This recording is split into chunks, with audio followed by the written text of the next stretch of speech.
بسم اللہ الرحمن الرحیم۔ مسلمانوں کے لیے اللہ تعالیٰ کا یہ کتنا مبارک نظام ہے کہ اس نے مسلمانوں کے ایمان کے فروغ کے لیے اپنی رحمتوں اور برکتوں سے بھرپور مہینہ رمضان عطا کیا ہے۔ یہ قرآن کا مہینہ ہے، یہ مہینہ اللہ کا احسان ہے۔ رسول پاک صلی اللہ علیہ وآلہ وسلم نے فرمایا، اگر میری امت کو معلوم ہوتا کہ رمضان کیا ہے تو وہ تمنا کرتی کہ سارا سال ہی رمضان ہو۔ یہ رمضان کا مہینہ عذاب سے بچانے اور بخشوانے آ رہا ہے، رحمت برسانے آ رہا ہے۔ حضرت علی رضی اللہ عنہ فرماتے ہیں، اگر اللہ تعالیٰ کا اس امت کو عذاب دینا ہوتا تو اس امت کو رمضان اور سورت اخلاص نہ عطا کرتا۔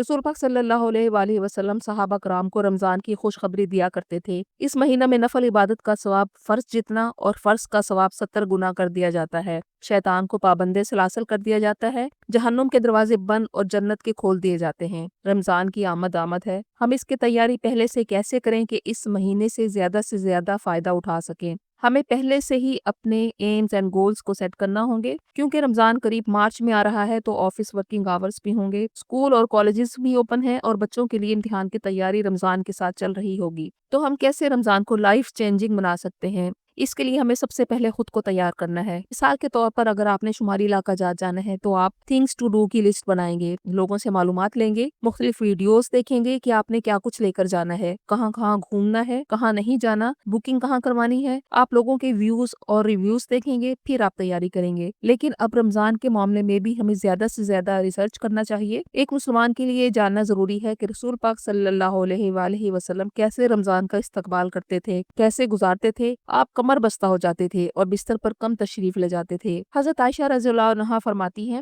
رسول پاک کے چہرہ انور کا رنگ متغیر ہو جاتا، آپ رات بھر دعائیں کرتے۔ ہم اس مہینے کی تیاری کیسے کر سکتے ہیں کہ زیادہ سے زیادہ برکتیں سمیٹ سکیں؟ ہمیں ذہنی اور عملی تیاری کرنا ہے، خود کو فوکس کرنا ہے۔ رمضان کی آمد سے پہلے اسے ویلکم کرنے کے لیے 5 چیزوں کا خیال رکھیں۔ نمبر 1، رمضان کی تیاری سب سے پہلے دل اور نیت کی اصلاح سے شروع ہوتی ہے۔ ہمیں اپنی نیت کو خالص کرنا چاہیے کہ ہم یہ سب کام اللہ کی رضا کے لیے کر رہے ہیں۔ خود کو ذہنی طور پر رمضان کے لیے تیار کریں۔ صحیح بخاری میں روایت ہے، رسول اللہ صلی اللہ علیہ وآلہ وسلم نے فرمایا، اعمال کا دار و مدار نیتوں پر ہے اور ہر شخص کو وہی ملے گا جس کی اس نے نیت کی ہوگی۔ اللہ تعالیٰ صرف وہی عمل قبول فرماتی ہے جو خالص اس کی رضا کے لیے کیا جائے۔ رمضان سے فائدہ اٹھانے کے لیے نیت خالص کرنا ہے، کیونکہ ان روزوں کا مقصد ڈائٹنگ کرنا یا ویٹ میں کمی کرنا نہ ہو۔ صحت تو روزوں کی برکت سے بہتر ہو ہی جائے گی، لیکن اصل مقصد ایمان کی مضبوطی ہو اور رمضان کے اجر و ثواب کا حصول ہو۔ جتنا مضبوط ایمان ہوگا اتنا ہی عمل کا اجر و ثواب بڑھے گا۔ حضرت ابو ہریرہ سے روایت ہے، آپ صلی اللہ علیہ وآلہ وسلم نے فرمایا، جس نے رمضان کے روزے ایمان کی حالت میں حصول ثواب کے لیے رکھے تو اس کے پچھلے گناہ معاف کر دیے جائیں گے۔ نیت کو خالص کرنے کے بعد دل کو بھی صاف کر لیا جائے۔ کسی مسلمان کے بارے میں بغض،